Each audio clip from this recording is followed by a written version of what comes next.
Je suis Cristina Coucou, je suis roumaine, je suis étudiante Erasmus ici à Dijon pour le deuxième semestre. Voilà, j'ai 21 ans, j'ai fait ça récemment, c'est pour ça que j'ai du mal à me rappeler. Et maintenant, décris ton pays dans 2 phrases. Dans 2 phrases. La Roumanie, c'est le pays où on rencontre le traditionnel et le moderne à la fois, le rustique et le luxe, je dirais. Et c'est un pays qui m'apprend, moi, beaucoup sur mon passé. Voilà. Maintenant, si on parle de la culture de Roumanie, alors quel domaine tu veux choisir? J'aimerais bien parler de la littérature parce que c'est un sujet qui m'intéresse aussi. Il y a des personnalités qui sont bien connues dans ce domaine. Mircea Eliade, Cioran, c'est comme ça qu'on prononce à la française. Bon, en roumain c'est Cioran, et Ionesco. Donc voilà, qui ont écrit des pièces de théâtre et de la prose. Et mon favori, c'est Mircea Eliade, qui a écrit des traités sur la religion et qui est très mystique. Je l'adore. C'est une partie de la littérature, par exemple le théâtre de l'absurde, que j'aime bien. Je sais pas, il parle de la folie des gens. C'est un truc qui sort du normal, du quotidien. Et Mircea Eliade est mon favori. Il y a aussi des nouvelles fantastiques que j'aime bien. Voilà, ça te sort de la routine qu'on rencontre chaque jour. C'est cool. Et maintenant, la cuisine, c'est quoi typique la cuisine. La Roumanie. Donc on a un plat qui s'appelle sarmale. Il y a de la viande hachée, de la viande du porc, parce qu'en fait la cuisine roumaine se base beaucoup sur la viande de porc, de bœuf, poulet, voilà. Et donc il y a de la viande hachée, du riz, on fait des rouleaux et on les mène dans des feuilles de choux aigres. C'est un truc qu'on ne trouve pas ici en France, c'est dommage parce que j'aurais voulu cuisiner ça mais j'ai pas pu. Sinon, il y a un truc qui s'appelle polenta. En roumain, on dit mamaliga. Et on mange avec du fromage, des œufs, de la crème fraîche. Et voilà, c'est à peu près tout. C'est traditionnel. Et maintenant, si on parle de la langue, est-ce qu'il y a des accents différents par rapport à chaque région? Oui. Par exemple, là, je viens du sud, d'une ville qui s'appelle Târgoviște. Donc, au sud de la Roumanie, il y a l'accent standard, le roumain basique, de base. Puis, il y a la région qui s'appelle Transylvanie, c'est à l'ouest. Il y a l'accent qui a des influences hongroises. Donc là, les gens prolongent les voyelles. Par exemple, je donne un exemple si tu veux. Comment tu vas? On dit ce faci. Ça, c'est le roumain normal. Mais à Transylvanie, on dirait ce faci. Et à Moldavie, c'est à l'est. Il y a l'influence russe. Et là, c'est plutôt des ch, des sons u, un truc comme ça. Chifache, ça se dirait comme ça. Et voilà. Et il y a encore un accent au sud-ouest, dans une région qui s'appelle Oltenia. Et les gens parlent avec le passé simple. C'est ce qui est marrant. Quand on entend des gens comme ça, on se marre. Si on parle de l'histoire de ton pays, c'est quoi l'origine? À l'origine, le pays s'appelait au début Dacia, comme la voiture, si tu connais. Donc il y a un peuple qui s'appelait des Daces, des Thraces, voilà, et qui sont conquis par les Romains vers le 1er et le 2e siècle après Jésus. Donc c'est comme ça qu'on forme le peuple romain. Puis pendant le Moyen-Âge et même un peu plus après, il y a les croisades, il y a les époques des princes.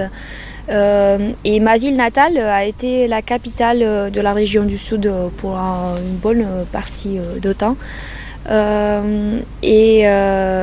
ma ville s'est reconnue pour Vlad Tepes, Vlad l'Impaler, qui a donné naissance à la légende de Dracula, tout ça. Même si c'est pas en Transylvanie, pas du tout. Dis-moi des événements ou juste un événement important de l'histoire. Des événements importants, c'est... qui a changé le pays. Disons le XXe siècle, les deux guerres mondiales. Pendant la première, on a réussi à faire la grande unification du pays.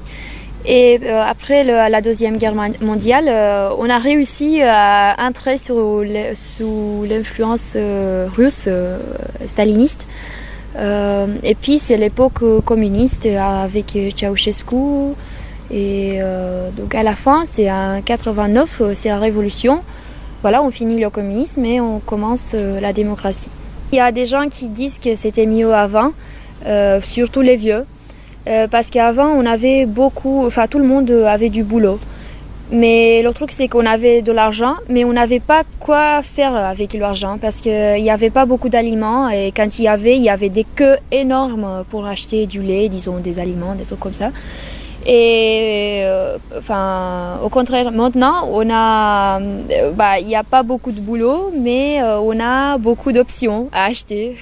Là, c'est l'inverse, quoi. Maintenant, vu la vie professionnelle, c'est quoi la situation? Les salaires sont plutôt beaucoup moins ou aussi le système social, l'assurance, le système scolaire.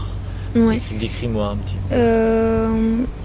Par rapport aux pays occidentaux, le salaire minimum c'est très bas, mais quand même on se débrouille. Il y a 200 € et le salaire moyen c'est 500 €, un truc comme ça. Mais on se débrouille bien, parce que disons que les prix sont au niveau des salaires.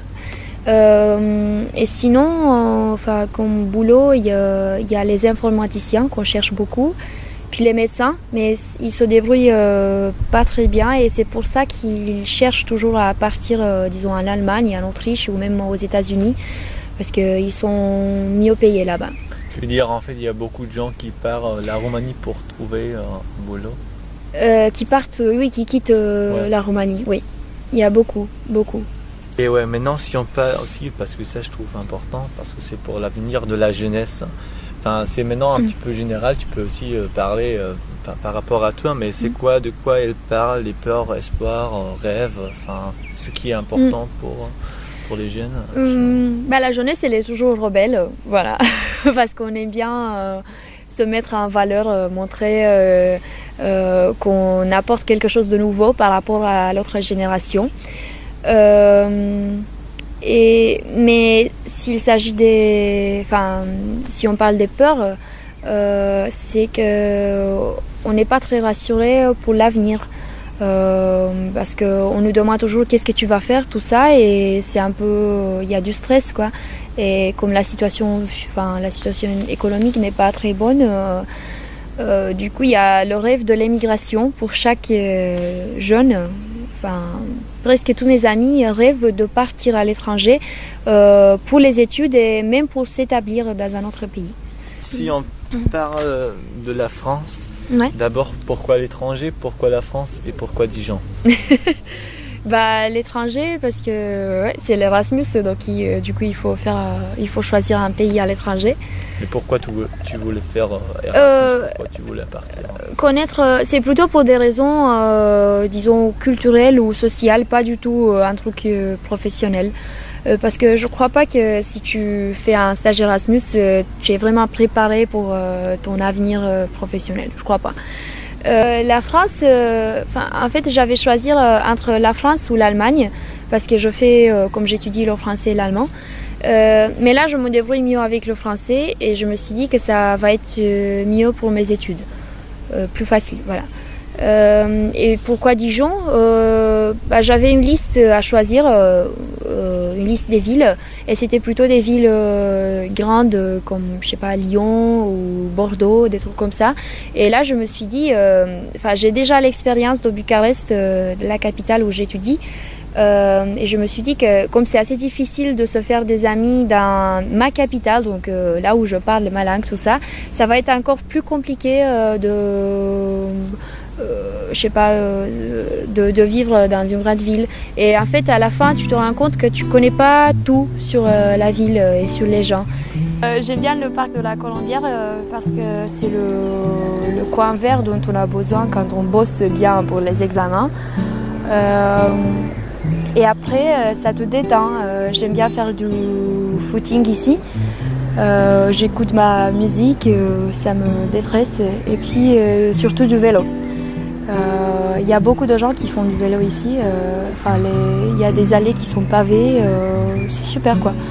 Et je me sens plus à l'aise quand je suis à vélo.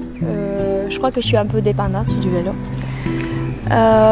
Et puis ce qu'on fait dans le parc, c'est se marrer avec les animaux qui sont pas loin d'ici. C'est un petit jardin zoologique et les animaux font de drôles de bruits. On s'imagine qu'il y a des profs qui disent ça aux étudiants. Tu bosses pas bien aujourd'hui. Il y a même un oiseau, un pont, qui crie toujours Léo. T'imagines, je sais pas, il y a la mère qui cherche ses enfants de venir à table. Okay. Ouais, c'est ça. Et est-ce que ta famille, tes copains en Roumanie, qu'est-ce qu'ils en pensaient de ton vœu partir à l'étranger? Ils m'ont tous soutenu, ils ont dit que ce sera une belle expérience pour moi. Mais puis c'est vrai que vers la fin de la période quand j'étais en Roumanie, donc juste avant de partir, tout le monde était un peu peut-être tu veux rester là après, tu veux plus quitter la France, mais là on verra. Est-ce que tu as eu peur, quelque chose?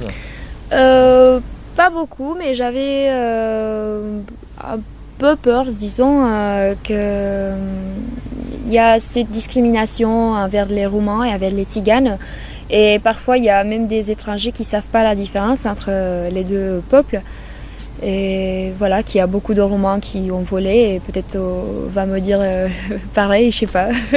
Oui, j'ai pensé, mais sinon, ici, non, j'ai pas rencontré des gens qui m'ont regardé comme ça. Non. Est-ce qu'il y avait des choses que tu connaissais pas avant, qui n'existent pas en Roumanie ou un truc comme ça? Ah oui, par exemple, c'était un choc pour moi. Le fait qu'il n'y a pas des magasins ou des supermarchés qui sont ouverts tout le temps, non-stop. Là, chez nous, ça existe. Et tu es rassuré, par exemple, si tu finis tes cours à 8 heures du soir, disons, tu es rassuré, tu vas trouver quelque chose à acheter, à manger dans le supermarché. Mais ici, non, ils finissent le programme plus vite. Et j'avais du mal au début de m'habituer avec ça. Et le quotidien, c'était comment? Disons qu'au début, c'était un peu mou. Parce que tout d'un coup, donc, comment dire? Dans ton pays, tu as tes amis, tout ça, tu as ta famille. Chaque jour, tu rencontres au moins une personne que tu connais et dont tu es proche.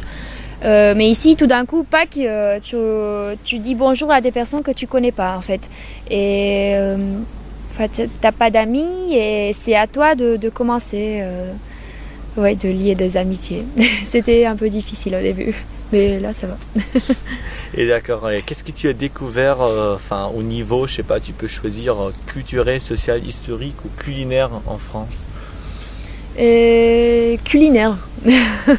Au niveau culinaire, j'ai essayé les crabes, tout ça, les créatures maritimes, disons. J'ai pas beaucoup aimé, peut-être c'est parce que c'est pas dans ma culture. J'ai trouvé un peu snob, je sais pas tu mets beaucoup de temps en fait à sortir la petite viande qui est dedans et puis tu manges pour 5 minutes, juste ça. Mais sinon il y a des plats que j'ai bien aimés, même ici dans la région, coq au vin ou je sais pas, des trucs comme ça. Et les vins, surtout les vins, ça c'est vachement supérieur aux vins roumains. Et maintenant, entre-temps, t'es bien installé, comment tu passes ton séjour ici en France? Je viens de finir mes examens. Donc avant, j'étais à la fac, j'irais chaque jour et j'étais bien assidue. Et le soir, on se rencontre, on boit des bières ou je sais pas. Même ici, on vient sur l'herbe dans le campus. Il y a des gens qui jouent la guitare et on chante. Ou, voilà. Et le week-end, on va en boîte. En fait, ça dépend. Je suis pas très contente des boîtes de Dijon, mais on va en boîte quand c'est de la bonne musique. Et, sinon, on fait des petites excursions. On est allé en tente il y a quelques jours. On a fait du stop. Et c'est moi qui étais plus optimiste parce que dans mon pays, ça marche super bien avec le stop. Ici, les gens sont un peu réticents. Je sais pas, on sait pas trop. Mais là, ça s'est bien Alors passé. tu as beaucoup voyagé en fait. Oui, Ici, en j'ai France. beaucoup voyagé. Même dans la région de Bourgogne. Par exemple, à Nuit-Saint-Georges, c'est une petite ville juste à côté qui est super fameuse pour les vins. Et j'ai goûté les vins, ouais. Et sinon, à Tournu, voilà, c'est à 1 heure d'ici. Puis à Lyon, j'ai pas beaucoup aimé, c'était trop grand pour moi. Et ça m'a donné l'impression que les gens sont un peu superficiels. Je sais pas pourquoi. Enfin, Et enfin, est-ce que tu as découvert des nouveaux talents de toi-même? des nouveaux Talents. talents. Des nouveaux talents. Enfin, des compétences que tu as développées, des nouveaux Ouais. côtés enfin, que tu ne connaissais pas avant. Ouais, je crois qu'un nouveau talent, c'est le truc de se faire des amis.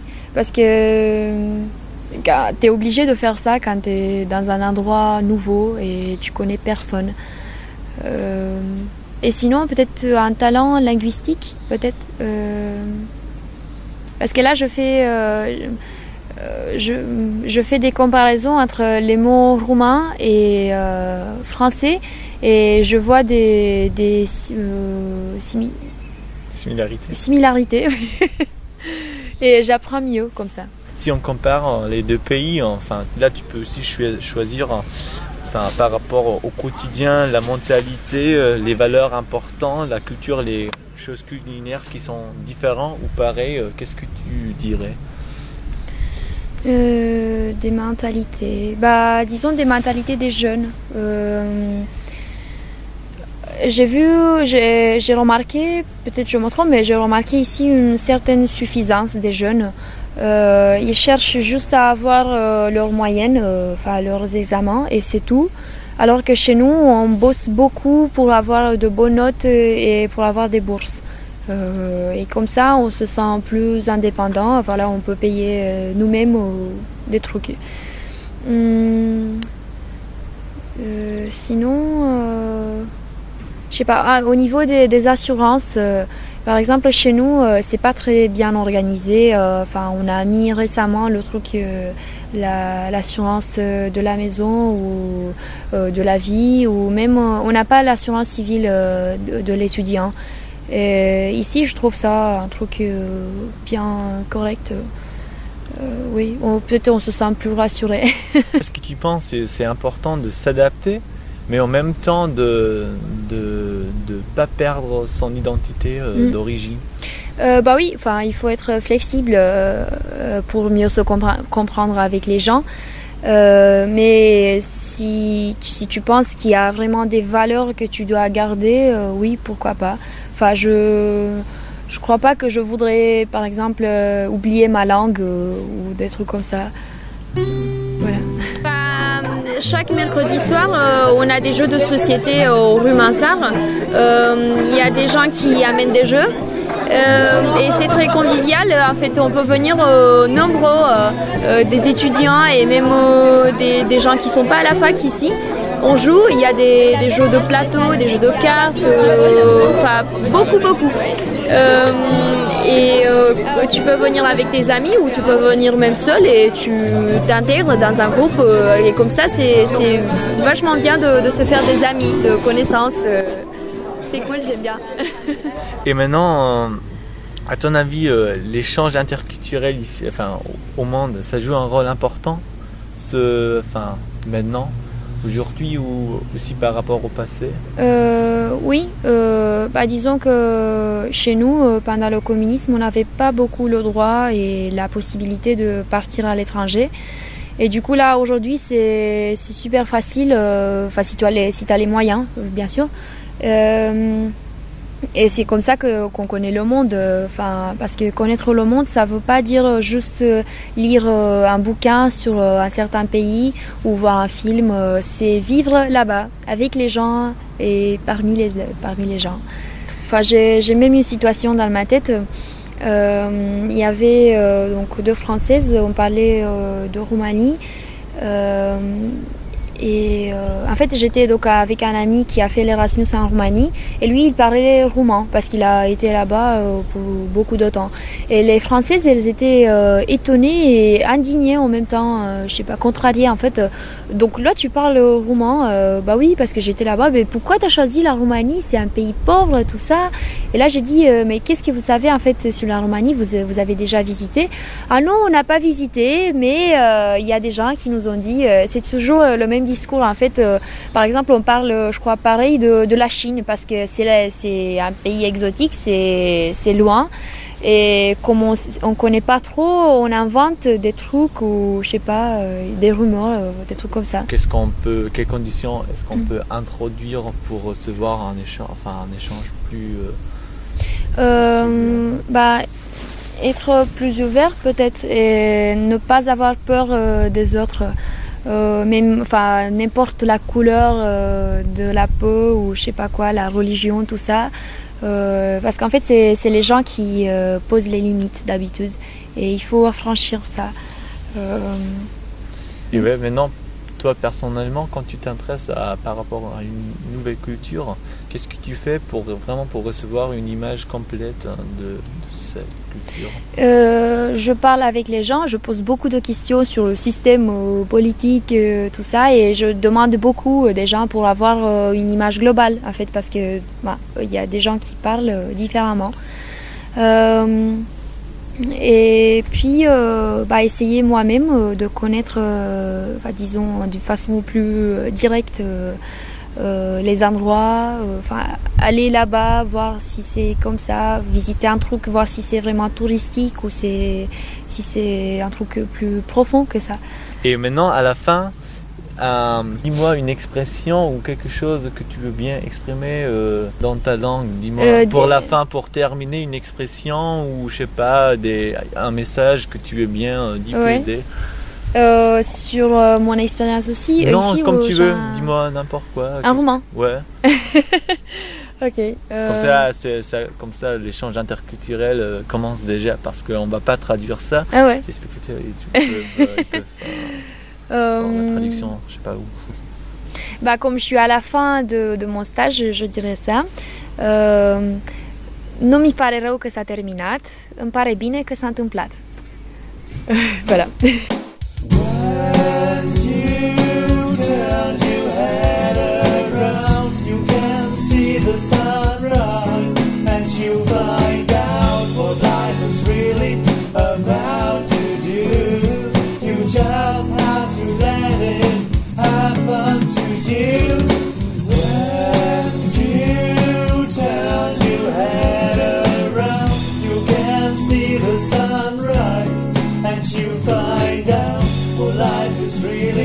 About to do, you just have to let it happen to you.